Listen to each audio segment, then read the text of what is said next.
Hey everyone, welcome back to the channel where I bring to life horror stories straight from Reddit. We're on a journey to hit 100 subscribers, and if you're new here, I'm hoping you'll be one of those awesome souls to join us. Without further delay, let's dive in. Haunted Duplex, Story 1. In the heart of a peaceful neighborhood, I found myself living in a unique split-level duplex. It was an arrangement born out of circumstance, sharing the space with my former partner, our 4 cats, and a foster black lab mix we had recently adopted. Each part of the duplex had its own story. The cats, with their distinct personalities, staunchly avoided the lower level, and it was curious how they seemed to almost have an aversion to it. This section of the house was primarily a family room, which I had since converted into an office exercise area, alongside a bedroom and a combined laundry and bathroom. On the other hand, our foster dog, despite his boisterous nature, despised being down there. His whines and visible distress every time he neared the stairs were unmistakable. Being in the lower level often filled me with an eerie sensation, an uncanny feeling of being watched.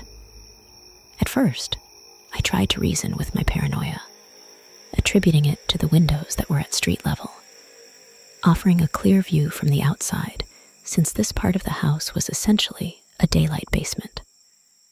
However, 2 peculiar experiences in this duplex forced me to reconsider. The first incident was rather unsettling, even if it could be rationalized. On one typical evening, while the gentle hum of my headphones played my favorite tunes, I busied myself with laundry. The music was a distraction from the eerie silence of the basement, especially given that my ex was lost in the world of gaming upstairs, completely detached from the reality around him. Just as I was loading my clothes into the washer, a distinct sound interrupted my thoughts, the snapping of fingers.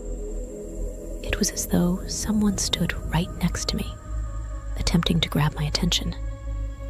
Whipping my head around, I expected to find someone, but the room was empty. Shaken, but not entirely convinced, I brushed it off as a play of my hyperactive imagination, exacerbated by my discomfort with the basement. However, the second incident left no room for doubt or rationalization.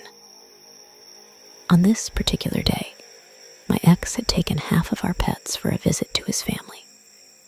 In a nearby metropolis we fondly referred to as Big City. The early 2000s were still a time when smartphones weren't in everyone's hands, and I found myself downstairs, printing coupons for our next shopping trip. Lost in the mundane task, I was jolted back to reality by the sound of our front door unlocking. The familiar creak of its opening and closing followed, and soon after, I heard footsteps on the landing. Excitedly, thinking my ex had returned earlier than anticipated, I called out, "Hey, you're back early," anticipating a scene of a joyful dog reunion and our ever so indignant cats. I walked towards the stairs, but to my astonishment, the landing was empty. A quick scan revealed no cars in our driveway or on the street. The neighboring houses seemed vacant. Our cats were lounging upstairs, entirely indifferent to the happenings. Panic setting in, I dialed my ex, who confirmed he was still in Big City. His voice betrayed his concern, and he hurriedly made his way back home. From that day on, we made an unspoken agreement. Whenever he went out, our protective lab would stay behind to ensure I felt safe. These auditory experiences remain unparalleled in my life.